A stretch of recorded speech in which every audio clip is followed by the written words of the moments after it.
ওই বইটার নাম কি? কোরআনের নাম তো শুনেছেন আপনারা সবাই। এইটা ছাড়া কি দুনিয়াতে আমরা চলতে পারি? না। আমাদের জন্মের সময়ও ওটা কাজে লাগে, মৃত্যুর সময়ও এটা কাজে লাগে। মাঝখানের জীবনটাতে আমরা এটা খুব একটা কাজে লাগাই না। আমরা এখানে দেখিও না, পড়িও না, এটা আমরা বুঝিও না। কি ঠিক না কথাটা? এই জায়গাটাতে আমাদের একটু গ্যাপ আছে। তো এই ইসলামী ব্যাংকগুলোর সাথে সুদের সম্পর্ক, সুদ ছাড়া কোনো ব্যাংক হয় না, সুদ ছাড়া কোনো সমিতি হয় না, সুদ ছাড়া কোনো এনজিও হইতে পারে না। তো ইসলামী ব্যাংক যারা প্রতিষ্ঠাতা করেছেন তারা চিন্তা করলেন যে ব্যাংক যদি সুদ ছাড়া না চলে তাহলে আল্লাহ তাআলা আবার সুদ হারাম করলেন কেন? সুদ হারামটা কেমন দেখেন। আমাদের নবী একটা হাদিসে বলেছেন সুদের 70 প্রকারের গুনাহ। কত প্রকারের গুনাহ ভাই? 70 প্রকারের গুনাহ। এর ছোট্ট গুনাহটা হচ্ছে নিজের মায়ের সাথে ব্যভিচার করা। নাউজুবিল্লাহ। নিজের মায়ের সাথে ব্যভিচার করা, নিজের মায়ের সাথে জেনা করা, নিজের মাকে বিয়ে করা, এটা হলো সুদের সবচেয়ে ছোট গুনাহ। এর বড় গুনাহটা হচ্ছে সরাসরি আল্লাহর সাথে যুদ্ধ করা। তো একজন মানুষ কি নিজের মাকে বিয়ে করা সম্ভব? এই গুনাহ কি আমরা করতে পারবো? আমরা কি আল্লাহর সঙ্গে যুদ্ধ করতে পারবো? এটা কি সম্ভব? যিনি আমাদেরকে দুনিয়ায় পাঠালেন তার সাথে কি যুদ্ধ করা যাবে? তখন ইসলামী ব্যাংক এদেশের যারা গুটি কয়েকজন মানুষ চিন্তা করলো যে মায়ের সাথে ব্যভিচার করার গুনাহ, মাকে জেনা করার গুনাহ। একজন হাজী হজ করেছেন, একজন মসজিদের মুতাওয়াল্লি, একজন ইতিমখানার পরিচালক, একজন মাদ্রাসার প্রিন্সিপাল, তিনি দাড়ি আছে, টুপি আছে, জুব্বা আছে, পাগড়ি আছে, সবই আছে, হজ করেছেন, সব করেছেন, কিন্তু মায়ের সাথে গুনাহ করার মতো লেনদেন করতেছেন। সুদ খাচ্ছেন, সুদ দিচ্ছেন, সুদের সাক্ষী হচ্ছেন, সুদের লেখক হচ্ছেন। কয় প্রকারের কথা বললাম? 4 প্রকার। আল্লাহ নবী হাদিসে এই 4 প্রকার লোকের কথা বলেছেন। 1 নম্বর হলো যিনি সুদ খাবেন, 2 নম্বর যিনি সুদ দিবেন, 3 নম্বর যিনি সুদের সাক্ষী হবেন, 4 নম্বর যিনি সুদের লেখক হবেন। এই 4 প্রকারের লোকেই আল্লাহ রাসূল বলতে জাহান্নামে যাবে। নাউজুবিল্লাহ। তাহলে এখন আমি মারা গেলাম, আমার ছেলে এই এলাকার মানিকগঞ্জের, সারা বাংলাদেশের সমস্ত মসজিদের ইমাম, সবাইকে ডেকে গরু জবাই করে খাওয়াই দিলেন, কিন্তু আমার লেনদেন ছিল সুদি লেনদেন। আমি সুদ খেয়েছি, সুদ দিয়েছি, সুদের সাক্ষী হয়েছি, সুদের লেখক হয়েছি। বলেন আমি কি জাহান্নামে যাব না জান্নাতে যাব? রাসূলের হাদিস অনুযায়ী, আল্লাহর কোরআন অনুযায়ী জাহান্নামে। কোন ওলামায়ে কেরাম, কোন পীর সাহেব, পৃথিবীর কোন বাইতুল মুকাররমের খতিব থেকে শুরু করে একবারে কাবা শরীফের ইমামও যদি আপনার জন্য দোয়া করে, আপনি যদি সুদ খান কাজ হবে না। আমাদের নবী নাম কি? মুহাম্মদ রাসূলুল্লাহ সাল্লাল্লাহু আলাইহি সাল্লাম। নিজের মেয়ে ফাতেমা, তাকে ডাক দিয়ে বললেন যে মা, তুমি আমার মেয়ে ফাতেমা, আমি তোমার বাবা। মেয়ে হওয়ার কারণে তুমি যা দাবি করো আমি সব পূরণ করতে পারবো, কিন্তু একটা কথা মনে রাখবা মা, কিয়ামতের কঠিন ময়দানে তোমার বাবার নাম কি এই প্রশ্ন তোমার করা হবে না, তুমি কার মেয়ে এই প্রশ্ন করা হবে না, তুমি আমার মেয়ে বা আমি তোমার বাবা, এই কারণে আল্লাহ তোমাকে জান্নাত জাহান্নাম দিবে না। তোমাকে জান্নাত জাহান্নাম যাওয়ার প্রস্তুতি তোমাকেই নিতে হবে। কথাটা খুব শক্ত না? আল্লাহর নবী তার মেয়ে ফাতেমা যদি, তার বাবা নবী হওয়ার কারণে যদি তার মেয়ে ফাতেমা জান্নাত যেতে না পারে, তাহলে আপনার আমার কোন হুজুর কি আমাকে জান্নাত পাঠাইতে পারবে? পারবে। আপনার আমার আমল দিয়েই আমাকে আল্লাহর জান্নাতে যেতে হবে, আল্লাহর জাহান্নাম থেকে মুক্ত হওয়া লাগবে। তাহলে সুদের ছোট্ট গুনাহটা যদি নিজের মায়ের সাথে ব্যভিচার করা হয়, আর বড় গুনাহটা যদি আল্লাহর সঙ্গে যুদ্ধ করা হয়, এই গুনাহ কি আমরা করা ঠিক হবে? আল্লাহ তাআলা সূরা বাকারার 275 নম্বর আয়াতে বলেছেন, আল্লাযীনা ইয়াকুলুনার রিবা লা ইয়াকুমুন ইল্লা কামা ইয়াকুমুল্লাযী ইয়াতাখাব্বাতুহুশ শাইতানু মিনাল মাস। যারা সুদ খাবে কিয়ামতের মাঠে এরা দাঁড়াইতেই পারবে না। আল্লাহ বলছে হ্যাঁ দাঁড়াইতে পারবে। কি রকম? কাউকে জিন এবং ভূত ধরা মানুষ দেখেছেন আপনারা? জিন ভূত ধরলে মানুষ যেমন এলোমেলো হয়ে যায়, স্বাভাবিক আচরণ করে না, এরকম অস্বাভাবিকভাবে কিয়ামতের মাঠে দাঁড়ায় থাকবে। আল্লাহ তাআলা ওদেরকে জিজ্ঞাসা করবেন, তুমি এভাবে দাঁড়িয়ে আছো কেন? সে বলবে, আমি দুনিয়ার জীবনে মনে করতাম সুদ আর মুনাফা একই জিনিস, এটা আমি এই কারণেই আজকে আমাকে এরকম এলোমেলো হয়ে দাঁড়িয়ে থাকা লাগছে। অথচ আল্লাহ তাআলা কোরআনে বলেছেন, সূরা বাকারার 275 নম্বর আয়াত, ওয়া আহাল্লাল্লাহুল বাইআ ওয়া হাররামার রিবা, আমি আল্লাহ তাআলা ব্যবসাকে হালাল করেছি, সুদকে হারাম করেছি। তাহলে এই সুদের ভয়ঙ্কর গুনাহ থেকে বাঁচার জন্য আল্লাহ তাআলা এই সূরা বাকারার 275 নম্বর আয়াতে বলেছেন, এই আয়াত নাজিল হওয়ার আগে যারা সুদ খেয়েছে, সুদ দিয়েছে, তাদের বিষয়টা ভিন্ন।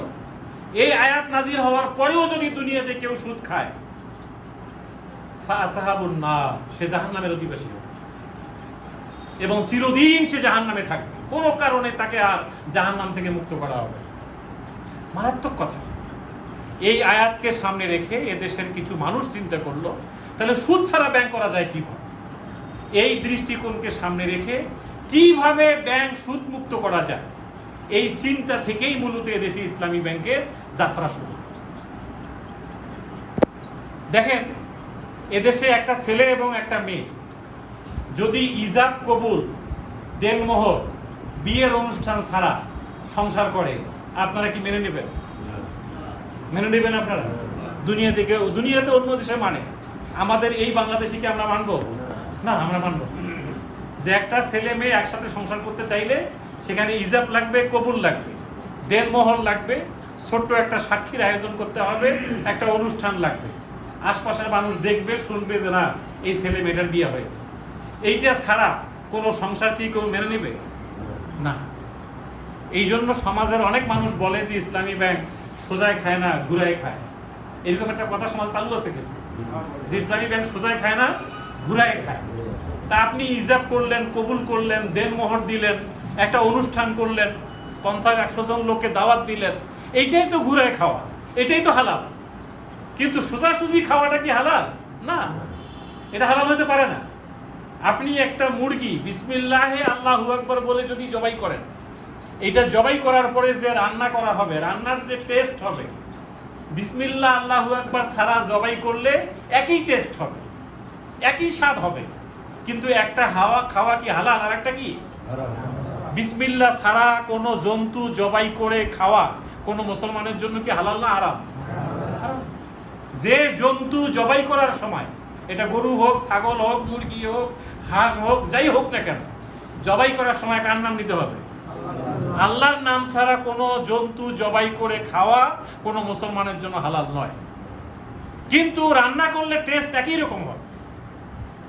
আপনি মনে করতেছেন যে সোনালী ব্যাংক, রূপালী ব্যাংক, কৃষি ব্যাংক একই তো, এটা ইসলামী ব্যাংক একই তো, না।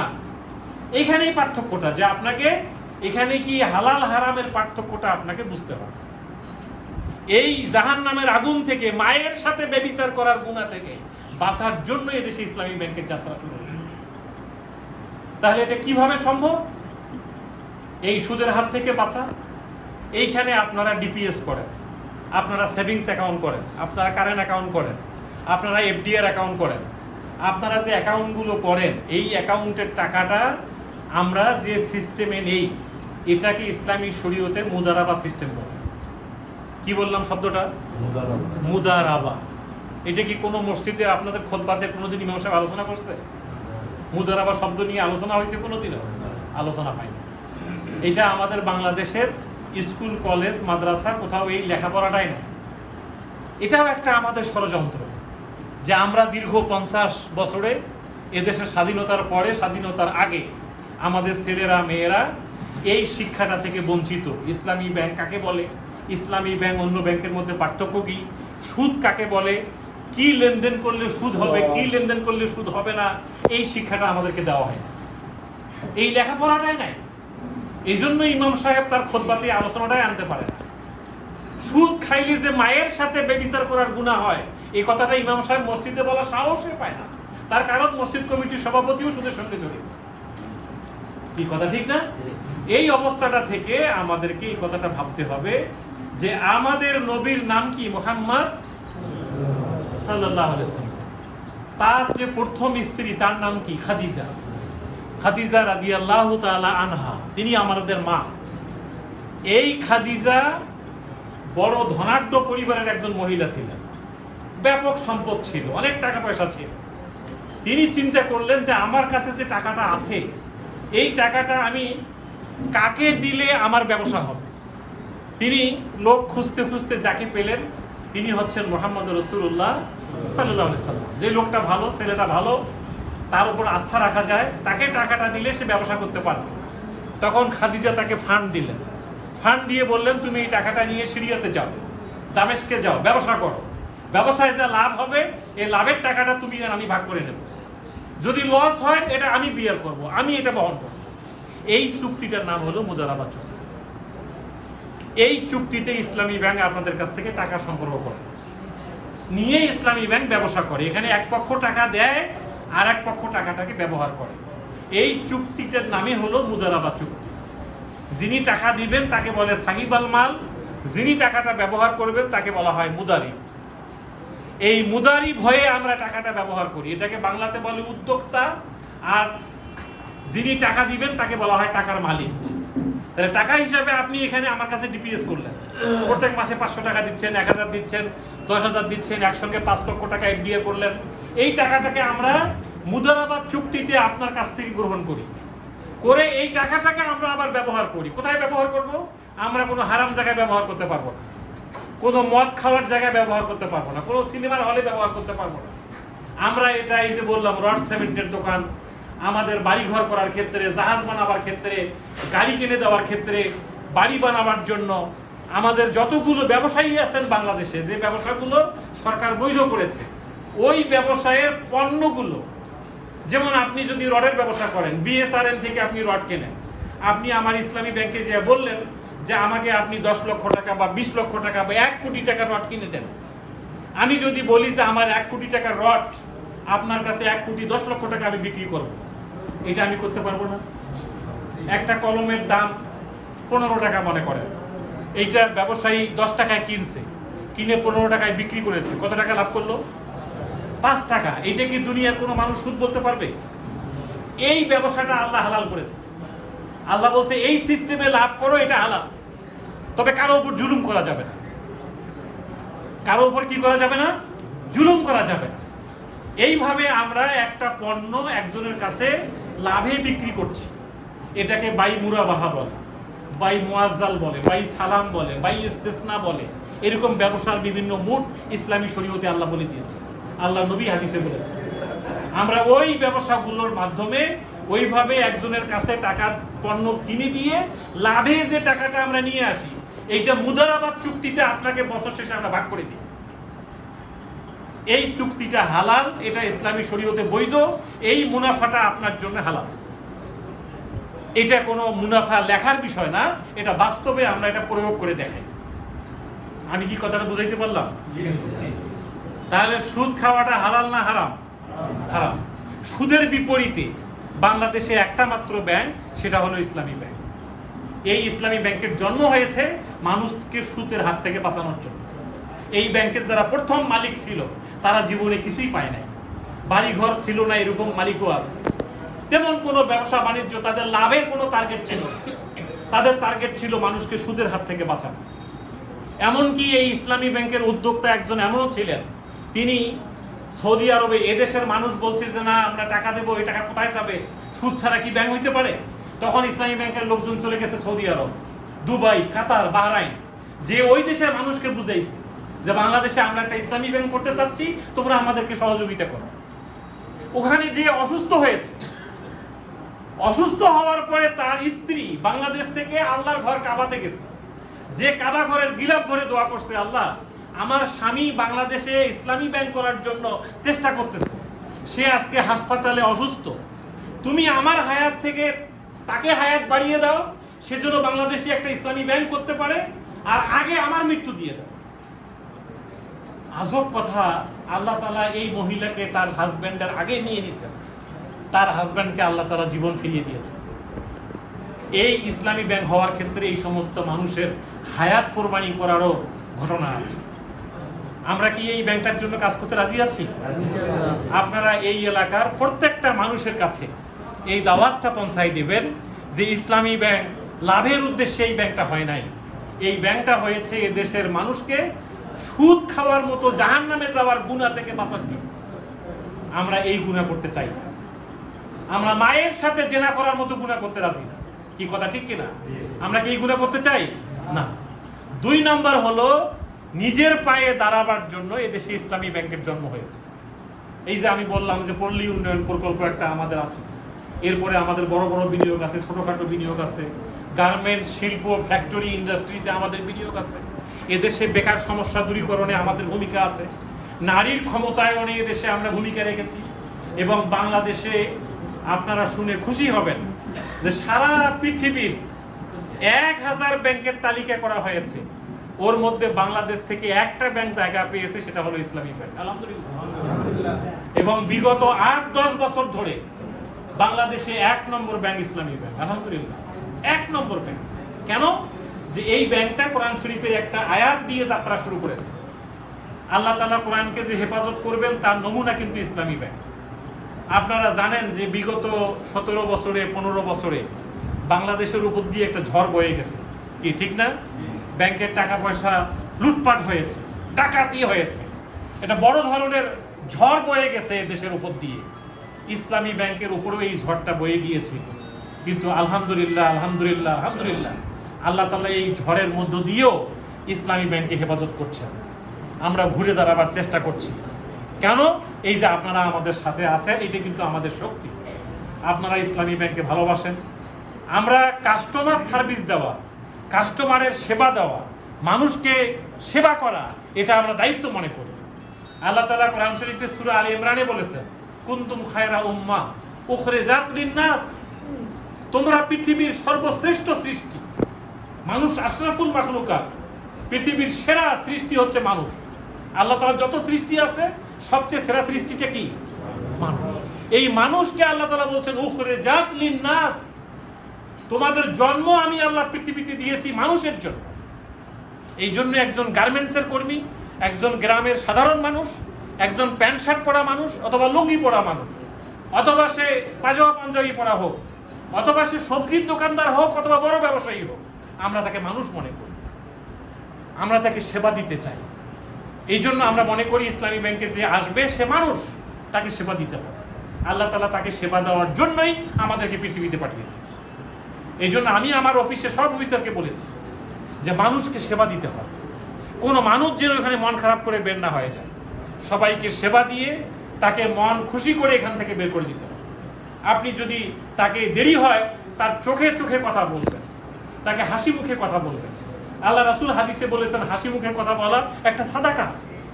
তুমি হাসি মুখে কথা বলো, সুন্দর করে কথা বলো, ভালো করে কথা বলো। এই জন্য আমরা কাস্টমার সার্ভিসটাকে গুরুত্ব দিই। সর্বশেষ আমি একটু কথা বলতে চাই।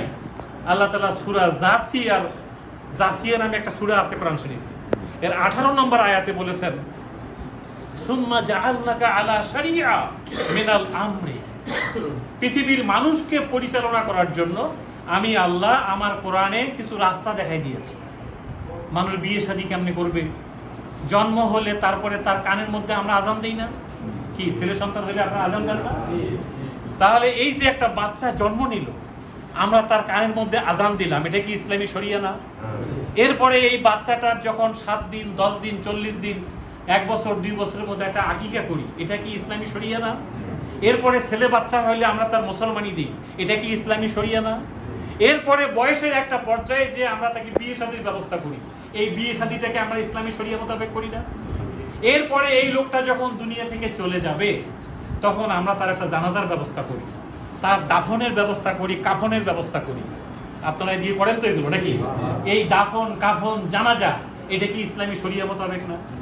একটা কবরের মধ্যে আমরা যখন তাকে রাখি কি বলি? বিসমিল্লাহি আলা মিল্লাতে রাসূলিল্লাহ বলে শোয়াই দিই।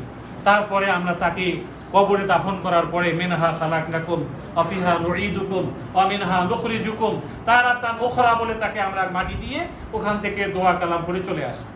এই কাজটা করি না আমরা? জন্ম হলো আজান দিলাম শরিয়া হলো, মুসলমানি হলো আজান দিলাম শরিয়া হলো।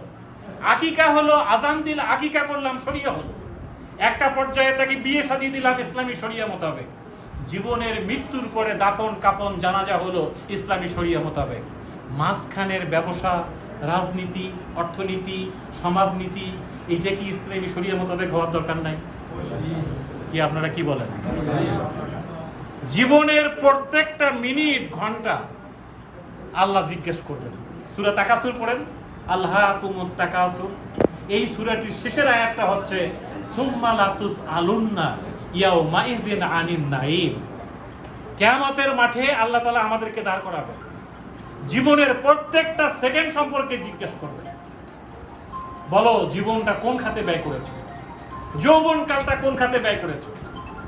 সবসময় কি ফেসবুক ইউটিউব নিয়ে ব্যস্ত ছিলা, নাকি টিভি নাটক মুভি নিয়ে ব্যস্ত ছিলা, নাকি ওই চায়ের দোকানের সামনে বসে সিনেমা দেখছিলা, না কি করেছো? এই জীবনের প্রত্যেকটা পাই পাই হিসাব আল্লাহকে আমাদের মাঠে আমাদের কাছ থেকে নেবে। আপনারা শুনে, আল্লাহর কোরআন বলছে সূরা ইনফিতারের মধ্যে যে প্রত্যেকটা মানুষের ঘাড়ের দুপাশে দুজন ক্যামেরাম্যান কাজ করছে, এরা ভিডিও করছে, রেকর্ড করছে। কিরামান কাতিবিন ইয়ালামুনা মা তাফআলুন। প্রত্যেকটা মিনিট আপনার রেকর্ড হচ্ছে। এই যে আমরা এখানে কথা বলছি, রেকর্ড হচ্ছে কিন্তু। ইয়ালামুনা মা তাফআলুন, এই দুইজন যে রেকর্ডার ক্যামেরাম্যান আল্লাহ বসাই দিয়েছেন, এরা এত বেশি পাওয়ারফুল যে আপনি ঘুষ দিয়ে এদেরকে ক্যামেরা বন্ধ করাইতে পারবেন না। এরা এত সুন্দর রেকর্ড করছে। সূরা জিলজালের মধ্যে আল্লাহ তাআলা বলছেন, ইয়াউমাইযিন তুহাদ্দিসু আখবারাহা। কিয়ামতের মাঠে আপনার যত খবর আছে, নিউজ আছে, একটা বড় স্ক্রিনের পর্দায় আল্লাহ তাআলা শো করবে। মানুষ এগুলো দেখে বলবে, আল্লাহ এগুলো কোত্থেকে আসলো? আমি তো এগুলো করি নাই। আল্লাহ তখন তার মুখে কষ্টেপ লাগাই দেবে, সূরা ইয়াসিনে আছে এটা। তার হাতকে বলবেন তুমি কথা বলো, পাকে বলবেন তুমি কথা বলো, শরীরের চোখকে বলবেন তুমি কি কি দেখেছো বলো। জিহ্বাকে আল্লাহ তাআলা তার বন্ধ করে দিয়ে হাত পা চোখ নাক কান দিয়ে কথা বলাবেন। ওই কিয়ামতের মাঠের প্রত্যেকটা হিসাব নিকাশ আপনাকে আমাকে দিতে হবে। এই জন্য জীবনের প্রত্যেকটা ক্ষেত্রে আপনাকে আমাকে একটা শরিয়া মানতে হবে, সেটা হলো ইসলামিক শরিয়া। এই জন্য ইসলামী সাইনবোর্ডের, ব্যাংকের সাইনবোর্ডের নিচে লেখা আছে এটা ইসলামী শরিয়া মোতাবেক পরিচালিত। তো আপনার আমার জীবনটা কি ইসলামী শরিয়া মোতাবেক পরিচালিত হওয়ার দরকার নাই? কি বলেন? কি দরকার আছে? ইসলামী শরিয়ার মূল বইটা হচ্ছে আল্লাহর কোরআন। এই কোরআনটা শুধু আমরা তারাবির নামাজে খতম করি, আর কেউ মারা গেলে তার পাশে বসে আমরা কোরআন খতম করি, কিন্তু কোরআন আমরা নিজেরা জীবিত অবস্থায় পড়ি না, বুঝি না, মানি না।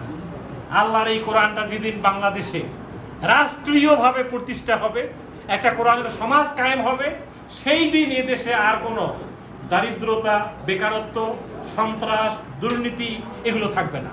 মানুষ সেবা পাবে, সবাই সবাইকে ভালোবাসবে, একটা শ্রদ্ধার জায়গা তৈরি হবে, মানুষ সবাইকে সালাম দিবে, কেউ কারো বুকে পিস্তল ধরবে না, কেউ কাউকে গুলি করবে না, কেউ চাঁদাবাজি করবে না, কেউ কাউকে ধর্ষণ করবে না, প্রত্যেকটা মহিলা নিরাপদ হয়ে যাবে, প্রত্যেকটা ব্যবসায়ী নিরাপদ হয়ে যাবে। তাহলে এইরকম একটা সমাজ কি আমরা চাই না? কি বলেন? এই জন্য আমি আপনাদেরকে অনুরোধ করবো, আসুন আমরা কোরআনটা পড়ি।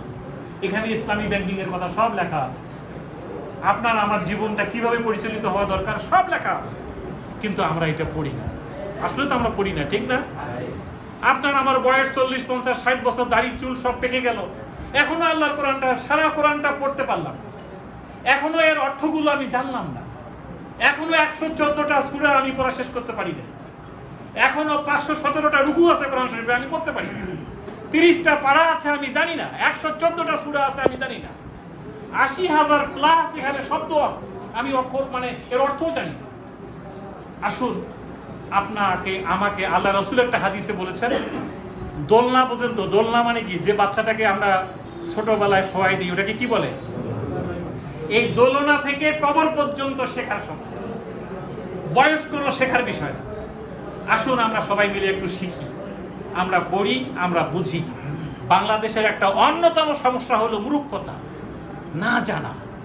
না জানার কারণে আমরা হুটহাট করে মন্তব্য করি, ওই যে বলি সোজায় খায় না ঘুরে খায়, এভাবে উল্টাপাল্টা কথাবার্তা বলে আমরা সান্ত্বনা খুঁজি। আমি আপনাদেরকে অনুরোধ করবো যে আসুন আমরা জানি, আমরা মানি, আমরা পড়ি, আমরা লেখাপড়া করি। একটু আল্লাহর কোরআনটা নিয়ে ছেলে মেয়ে ভাবি বাচ্চা সবাইকে নিয়ে বসে আপনারা এটাকে প্র্যাকটিস করেন। সর্বশেষ আমি বলবো, ইসলামী ব্যাংকে যে অ্যাকাউন্টগুলো আছে এই অ্যাকাউন্টগুলো আপনারা সবাই করবেন। বিশেষ করে আমরা 1 থেকে 25 বছর মেয়াদি হজ অ্যাকাউন্ট আছে আমাদের, হজ অ্যাকাউন্ট। তাহলে হজটা করলে কি ভালো হবে না খারাপ হবে? আপনি 25 বছর, আজ থেকে আপনি 25 বছর পরে হজে যাবেন, এখন একটা অ্যাকাউন্ট করেন, করে এটা মাসে মাসে কিস্তি দেন, দিয়ে 25 বছর পরে, 15 বছর পরে, 10 বছর পরে, 12 বছর পরে আপনি হজে যাওয়ার টাকা জোগাড় হয়ে যাবে। এই টাকা নিয়ে আপনি হজ করতে পারবেন। এরকম একটা অ্যাকাউন্ট আপনি করতে রাজি আছেন না? আমরা সবাই, হ্যাঁ, আপনারা সবাই, আপনি সহ, ভাবি সহ, আপনারা একসঙ্গে হজে যাবেন। ভাবি এবং আপনি দুইজনে মিলে দুটো হজ অ্যাকাউন্ট করেন। আমরা দেনমোহর অ্যাকাউন্ট চালু করেছি, দেনমোহর। দেখেন, আমাদের বাংলাদেশে অনেক জায়গায় দেনমোহর ঠিক মতো দেয় না। আপনারা তো সবাই দিয়েছেন বোধহয়, নাকি? দেনমোহর দেওয়াটা কি ফরজ না ওয়াজিব না সুন্নত না নফল? ফরজ। দেনমোহর অনেকে মাপ চেয়ে নেয়, না, এটা হবে না। এটা আপনার আমার ভাবির অধিকার, তাকে টাকা দিতে হবে। আপনি বাকিতে দেন অথবা নগদ দেন, এটা দিতেই হবে, আপনার মাপ চাওয়ার কোনো রাইট নেই। এই জন্য আমরা ইসলামী ব্যাংক এই দেনমোহরের ফরজের টাকাটা আদায় করার জন্য দেনমোহর অ্যাকাউন্ট চালু করেছে। আপনি ভাবির নামে একটা দেনমোহর অ্যাকাউন্ট করে দেন, মাসে মাসে 500 করে দেন, 1000 করে দেন, একটা পর্যায়ে দেনমোহরের টাকা শোধ হয়ে গেল, আপনি এই ঋণ থেকে মুক্ত হয়ে গেলেন। কি এর কাজটা ভালো না খারাপ? এই কাজটা আপনারা করবেন। এরপরে ফিক্সড ডিপোজিট আছে, আপনারা করবেন, এফডিআর আছে, করবেন। সর্বশেষ আমি বলবো যে এই এজেন্টে অ্যাকাউন্ট করলে আপনার টাকা থাকবে কিনা এবং এই লোকজন টাকা নিয়ে উড়ে যাবে কিনা, পালায় যাবে কিনা, এরকম একটা সন্দেহ আপনার আমার মনে কাজ করতে পারে।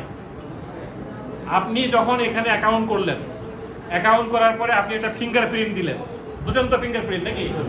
এই ফিঙ্গারপ্রিন্ট দেওয়ার সাথে সাথে আপনার মোবাইলে একটা মেসেজ আসবে যে আপনি মিস্টার উমুক, আপনার নামে 17 ডিজিটের একটা অ্যাকাউন্ট হয়ে গেছে। কত ডিজিট বলেন তো? 17 ডিজিট, 17টা সংখ্যা থাকবে। এই 17 সংখ্যা সম্বলিত একটা মোবাইলে মেসেজ আসলে অথবা একটা প্রিন্টেড কাগজ যদি আপনি পেয়ে যান, তাহলে এই অ্যাকাউন্টটা শুধু এই কলিয়ার বাজারে হলো না, এটা একেবারে মতিঝিল হেড অফিসে হয়ে গেল। আপনি এই অ্যাকাউন্ট নাম্বার, 17 ডিজিটের অ্যাকাউন্ট নাম্বার নিয়ে মানিকগঞ্জে যেও যদি দেখেন যে ব্যাংক পুড়ে গেছে, নাই কিচ্ছু, টাঙ্গাইল যদি যে দেখেন যে ব্যাংক পুড়ে গেছে, কিচ্ছু নাই, আপনি মতিঝিল হেড অফিসে যে এই নাম্বারটা দেখাইলেও আপনার টাকা আপনি ফেরত পাবেন। কিন্তু আপনি মেসেজ না পাওয়া পর্যন্ত, একটা প্রিন্টেড কপি না পাওয়া পর্যন্ত কারো হাতে টাকা পয়সা দিবেন না। ওই যে আমাদের এক ভাই বললেন যে আমি এখানে সময়ের তাড়াহুড়ার কারণে বা কারেন্ট নাই, অনেক সময় 2-3 লক্ষ টাকা দিয়ে গেলাম, যে ভাই টাকাটা আপনি জমা করে দিয়েন, আমি এখন চলে গেলাম। এইটা কিন্তু ওনার নিজের দায়িত্বে উনি দিয়ে গেছে। এই টাকাটা নিয়ে যদি এজেন্টের মালিক পালায় যায়, দায়িত্ব কিন্তু ওনার, এটা ব্যাংকের দায়িত্ব না। আপনি টাকাটা জমা দেওয়ার পরে আপনি কনফার্ম হবেন যে আপনার মোবাইলে মেসেজ গেছে কিনা, আপনি কম্পিউটারে প্রিন্টেড পেপার পাইছেন কিনা, হাতের লেখা কাগজ দিয়ে হবে না। এই এজেন্টে আপনাকে ফিঙ্গারপ্রিন্ট কনফার্ম করতে হবে যে আপনার অ্যাকাউন্ট ফিঙ্গারপ্রিন্ট কি উনি দিছে কিনা বা আর একজন দিছে কিনা, তাহলে কিন্তু হবে না। এই বিষয়গুলো যদি আপনারা সতর্ক থাকেন, এই এজেন্ট ভেঙে যাক, পুড়ে যাক, উড়ে যাক, ওনারা যদি পালায়ও যায়, আর আপনি যদি ব্যাংকের এই প্রিন্টেড অ্যাকাউন্ট নাম্বার নিয়ে আপনার অ্যাকাউন্ট নাম্বারটাও যদি আপনি ভুলে যান, আপনার নিজের নাম আর বাপের নাম মনে থাকলেও চলবে। আপনি এসে যদি ইসলামী ব্যাংকে বলেন আমি কলিয়ার বাজারের এজেন্টে, আমার এই নাম, আমার বাপের নাম এই, আমি অ্যাকাউন্ট পলিসি ওপেন করেন। আপনার অ্যাকাউন্ট যদি ইসলামী ব্যাংকে হয়ে থাকে, এটা বাংলাদেশের যেখানেই যাবেন সেখান থেকে দেখা যাবে। কি এর সন্দেহটা দূর হয়েছে এবার? তাহলে আপনারা এখন থেকে মানে আন্দাজে টাকা পয়সা কারো হাতে দিয়ে যাবেন না। টাকা দিবেন, কনফার্ম হবেন মোবাইলে মেসেজ আসলো কিনা। আপনি কনফার্ম হবেন, আপনাকে একটা প্রিন্টেড পর্যন্ত মানে প্রিন্টার থেকে একটা কাগজ প্রিন্ট হয়ে আসলো কিনা, এটা আপনাকে দিল কিনা। কেউ হাতে লিখে দিয়ে বললো ঠিক আছে আমি 3 লক্ষ টাকা আপনার কাছ থেকে দিলাম, আপনি যান, এটা যাওয়া যাবে না। মেসেজ কনফার্ম করতে হবে। মোবাইলে মেসেজ পেয়ে গেছেন মানে টাকা মতিঝিলে জমা হয়ে গেছে, এটা বেশি। এই 17 ডিজিটের নাম্বার বাংলাদেশের যেখানেই যাবেন সেখান থেকে আপনার অ্যাকাউন্ট দেখা যাবে, এটা অনলাইন হয়ে গেছে। তাহলে এজেন্ট এখানে অ্যাকাউন্ট করা মানে মানিকগঞ্জে করা, মানিকগঞ্জে করা মানে মতিঝিল করা, ঢাকাতে করা, যেখানে সেখানে করা। আপনি এখান থেকে বরিশাল যাবেন, আপনার অ্যাকাউন্ট দেখা যাচ্ছে, খুলনাতে যাবেন দেখা যাচ্ছে, রংপুর যাবেন দেখা যাচ্ছে, আপনি চট্টগ্রাম যাবেন অ্যাকাউন্ট দেখা যাচ্ছে। তাহলে আপনারা আমরা এই ফিঙ্গারপ্রিন্ট, মোবাইলে মেসেজ, প্রিন্টেড কপি, এইটা কনফার্ম হবেন, এবং আপনারা চোখ কান খোলা রেখে লেনদেন করবেন। আর বর্তমান এই যে পরিস্থিতিতে আমি অনুরোধ করব যে আত্মীয় স্বজন, পাড়া প্রতিবেশী, বন্ধু বান্ধব যারা যেখানে আছে সবাই মিলে এখন আমরা কোন ব্যাংকে লেনদেন করব? ইসলামী ব্যাংক। সবাইকে মেসেজ দিব যে এখানে কোনো সুদ নাই, এখানে কোনো ঘুষ নাই, এখানে কোনো অবৈধ লেনদেন নাই, এটা আমাদের আস্থার জায়গা। আসেন সবাই মিলে আমরা ইসলামী ব্যাংকে লেনদেন করি। কি বলতে পারবেন তো সবাইকে ইনশাআল্লাহ? এখন থেকে আপনাদের কাছ থেকে আমরা এই আশাটা করতে পারি তো? এবং দেশের বাইরে যারা আছে সবাইকে বলে দিবেন যে ইসলামী ব্যাংকে টাকা পাঠান, আমাদের এখানে টাকা নিরাপদ। আল্লাহ তাআলা আমাদের সবাইকে এই ব্যাংকের সঙ্গে থাকার তৌফিক দান করুন। আপনারা আমাদের জন্য দোয়া করবেন, আমরা যেন এই ব্যাংকটাকে নিয়ে এগিয়ে যেতে পারি এবং আমাদের হাত দিয়ে যেন বাংলাদেশে ইসলামী ব্যাংক আরও উত্তরোত্তর উন্নতি হইতে পারে, এই দোয়া আপনাদের কাছ থেকে কামনা করে আপনাদেরকে দীর্ঘ সময় বসায় রেখে আপনাদের সময় নষ্ট করার জন্য আপনাদের কাছ থেকে ক্ষমা চেয়ে আমার কথা এখানেই শেষ করছি। আসসালামু আলাইকুম। ধন্যবাদ ম্যানেজার স্যারকে।